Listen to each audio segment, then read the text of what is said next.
So now on to oaths. Oaths are the next topic that Jesus takes up, and here's how he takes it up.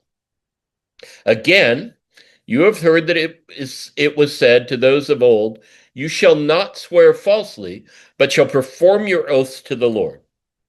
But I say to you, do not swear at all, neither by heaven, for it's God's throne, nor by the earth, for it's his footstool, nor by Jerusalem, for it is the city of the great king. Nor shall you swear by your head, because you can't make one hair white or black. But let your yes be yes and your no, no. For whatever is more than these is from the evil one, or from the evil act. It's from the evil is the Greek, and so it's likely from the evil one. It may be though just from the evil generated in a person.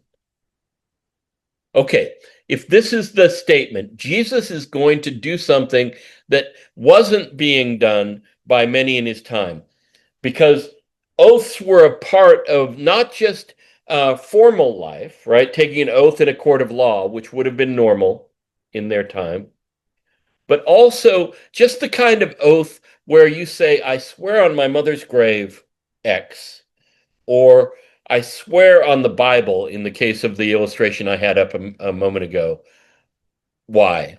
A way that people validate in social life, validate the things that we're saying. And it's not uncommon among us, and it certainly wasn't uncommon among them. Jesus takes it up and says, we don't do that.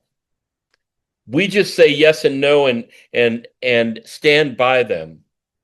And for us who don't live in the first century and don't frequent the ancient sources, it can be a little bit confusing why this is a deal for Jesus, right? Why is he doing this? Why is he getting rid of saying, "Oh, I swear on the," or to quote Prince's Bride, I swear on the grave of my dead father," right? Um, you can kind of tell when somebody is serious because the thing they're swearing on is important to them. But here's the context from ancient times in which Jesus was moving. This is uh this is him in Jesus in 23 of Matthew, and he is chastising the Pharisees. Woe to you, blind guides, who say, whoever swears by the temple, it is nothing, but whoever swears by the gold of the temple, he is obliged to perform it. Fools and blind, for which is greater, the gold or the temple that sacrifices the gold? And whoever swears by the altar, it is nothing, but whoever swears by the gift that's on it, he's obliged to perform it. Fools and blind, for which is greater, the gift or the altar that sanctifies the gift? It seems, and this is frequently in the rabbinic writings, we see discussions of vows in which it becomes clear that people were using vows to trick.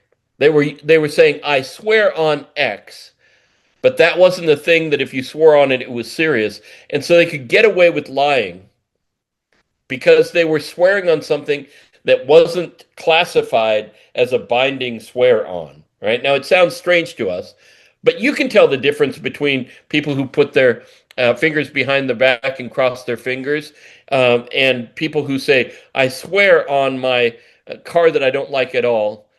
Whatever it is, we have forms of this dodge.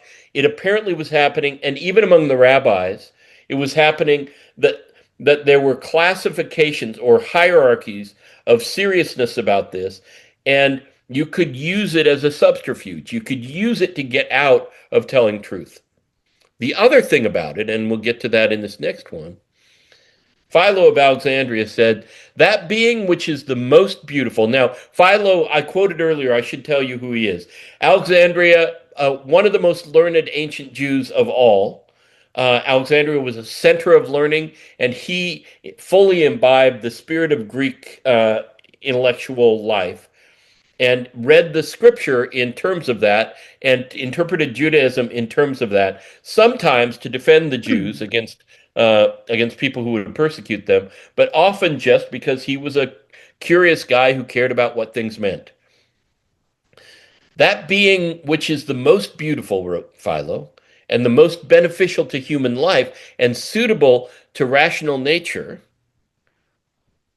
swears not itself because truth on every point is so innate with him that his bare word is accounted an oath.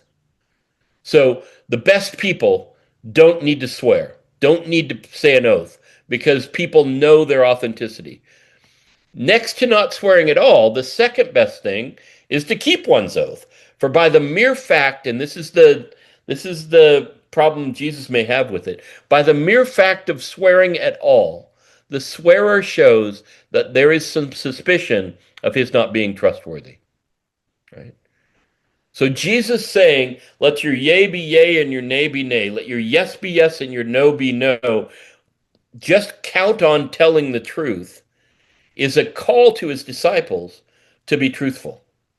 It's a call to them to be authentic and have integrity apart from any sort of language that's supposed to verify it, which some people were using as a dodge of truth and others were using because folks were assuming they weren't telling the truth unless they swore on something.